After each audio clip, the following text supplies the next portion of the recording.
एक बार फिर स्वागत है आपका। आज के इस वीडियो के अंदर हम स्टडी करने वाले हैं मैथमेटिक्स सब्जेक्ट के बारे में और आज का हमारा टॉपिक होने वाला है प्रॉफिट एंड इंटरेस्ट। आइए शुरू करते हैं। पिछले महीने पेट्रोल का दाम 70 रुपये था। अगर इस महीने में 15% वृद्धि हुई है तो ज्ञात कीजिए नया मूल्य क्या है।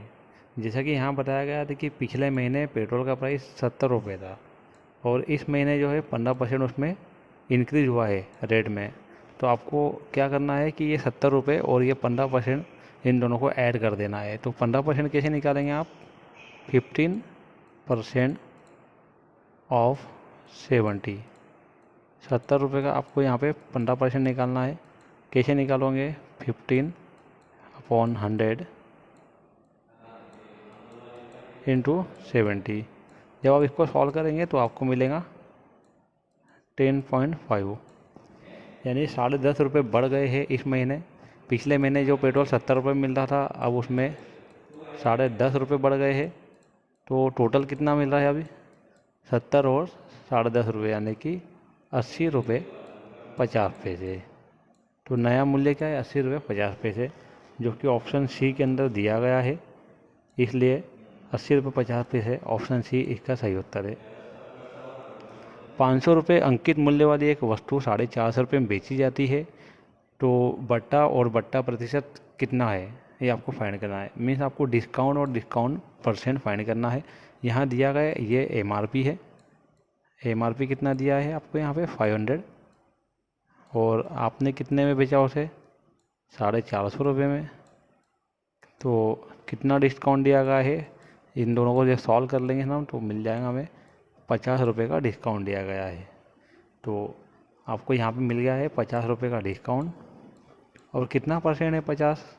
तो आप फाइंड कर लीजिए। 50 रुपये 500 रुपये का कितना प्रतिशत है? 100 का मल्टीप्लाई कर दीजिए।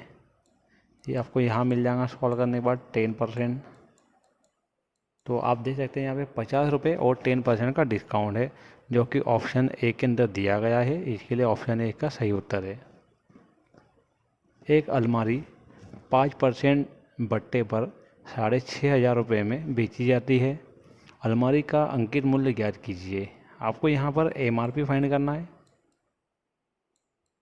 अब हम ऐसा कंसिडर कर लेते हैं कि एमआरपी एक्स थी और आपने यहाँ पर 5% डिस्काउंट दिया है, यानी कि एमआरपी का आपने 95% चार्ज किया है। और जो अमाउंट लिया गया है वो 6,500 रुपये लिया गया है। इससे हमें पता चल रहा है कि जब भी आप किसी एमआरपी को 95% यानी कि 5% डिस्काउंट करने के बाद जब आप देखोगे तो 95% आपको यहाँ मिल जाएगा। जब इतने रेट में देते हो तो 6,500 रुपये आपकी वैल्यू मिलती है। आप इसे फाइंड कर लेंगे। 95% मतलब होता है 95 divided by 100 is equal to 6500। Therefore x is equal to 6500 into ये 100 इधर डिवाइड में इधर लेकर आएंगे तो ये मल्टीप्लाई हो जाएगा। 95 इधर मल्टीप्लाई में जब इसको इधर लाएगा तो डिवाइड में हो जाएगा। Is equal to 6825। 6825 option A के अंदर दिया गया है। इसका मतलब ऑप्शन ए इसका सही उत्तर है। एक दुकानदार ने 50 बल्ब 10 रुपये प्रति बल्ब की दर से खरीदे। यहाँ दिया गया है कि 50 बल्ब खरीदे हैं और 10 रुपये के रेट से खरीदे हैं। तो टोटल कितना खर्चा लगा है? 50 रुपये। 50 बल्ब 10 रुपये के भाव से टोटल हो गया 500 रुपये। 500 रुपये खर्च किए गए हैं। अब आगे बताया गया है कि उनमें से 5 बल्ब ख़राब थे, उन्हें फेंकना पड़ा। यदि 5 बल्ब ख़राब रहते हैं, इन्हें फेंक देंगे तो बचेंगे कितने? 45 बल्ब बचेंगे। यदि 45 बल्ब बच रहे हैं तो उन्हें हम बेच रहे हैं 12 रुपये प्रति बल्ब की दर से। तो ये जब कैलकुलेट करेंगे आप तो कितना आएगा? आप कमेंट करके ज़रूर बता दें।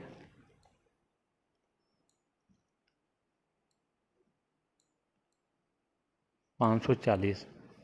हमने टोटल ख़रीदा था 500 रुपये में और बेचा है 540 रुपये में, यानी कि यहाँ पर 500 रुपये जब इसमें से घटा देंगे तो आपको मिल जाएगा यहाँ 40 रुपये। 40 रुपये का फ़ायदा हुआ है, 40 रुपये का लाभ हुआ है।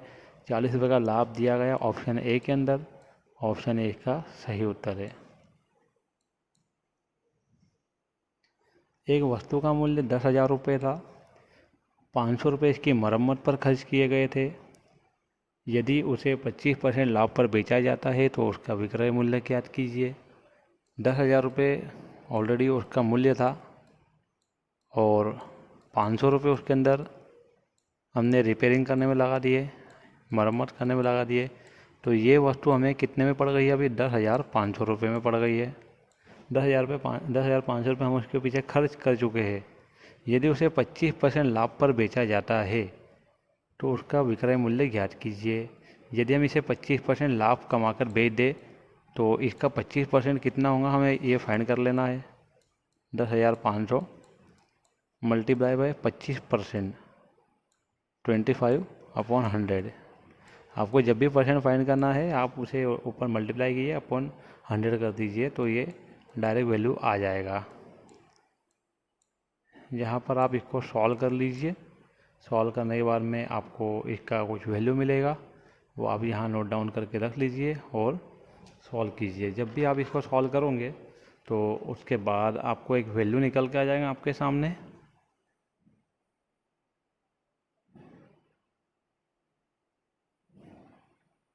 ₹2625 रुपये इसके ऊपर टोटल इनकम हुई है ऊपर की, यानी 2625 रुपये का प्रॉफिट हुआ है।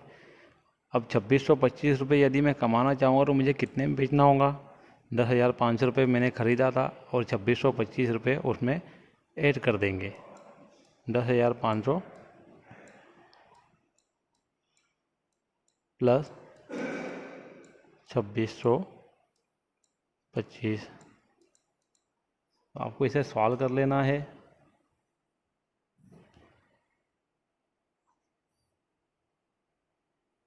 तेरह हज़ार एक सौ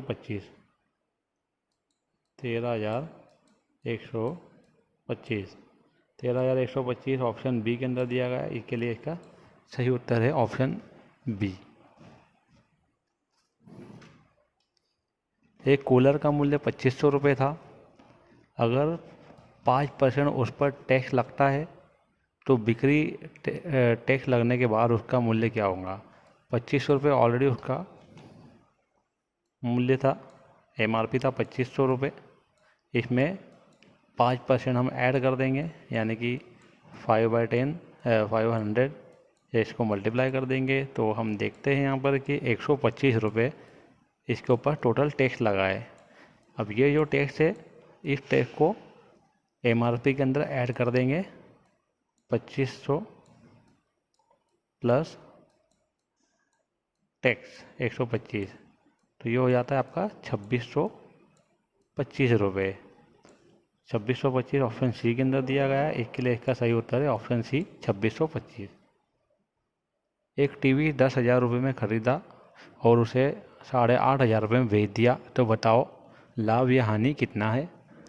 10,000 रुपये में उसे ख़रीदा है और 8,500 रुपये में उसे बेच दिया है, तो यहाँ पर 1,500 रुपये का लॉस हो रहा है।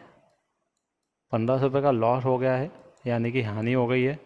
इसका मतलब ऑप्शन ए और डी इनमें से कोई भी एक आंसर आ जाएगा। आपको अभी परसेंट फाइंड करना है। 1,500 divided by 10,000 into 100,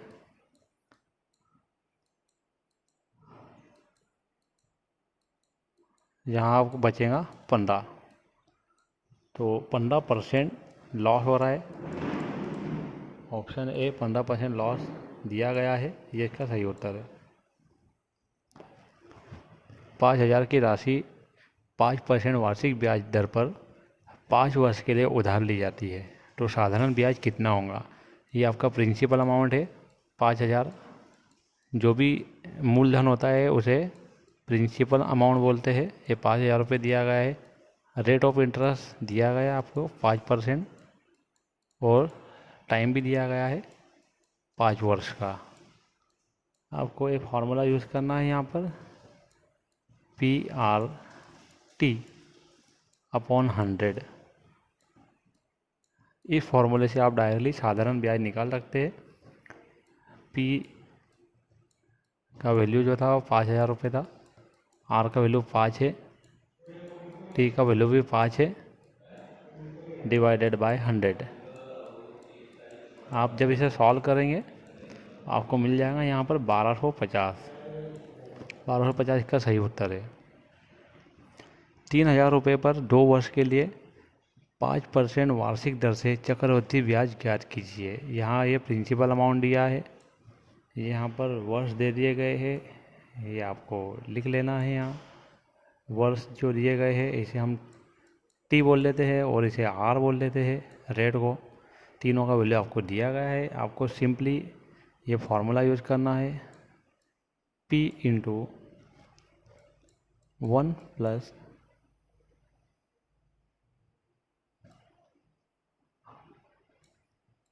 R/100 raise to जितने वर्ष के लिए दिया गया है आपको ये डायरेक्ट लेना है। मैंने यहाँ पे इसको T मेंशन किया था तो यहाँ पे मुझे T लिख लेना है -P। अब मैं इसे सॉल्व कर लूँगा। 300 1 + 5/100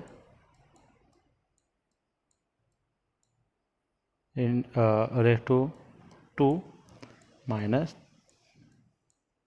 3000। जब मैं इसे सॉल्व करूँगा तो मुझे सीधा इसका वैल्यू मिलकर आ जाएगा 307.5। ऑप्शन बी जो दिया गया है इसमें 307.5 प्रेजेंट है, इसके लिए इसका सही उत्तर है ऑप्शन बी 307.5। एक स्कूटर 40,000 रुपये में ख़रीदा गया। 15% वार्षिक दर से इसके मूल्य का अवमूल्यन हो गया, यानी कि इसकी कीमत घट गई। 1 साल के बाद 1 वर्ष के बाद स्कूटर का मूल्य ज्ञात कीजिए।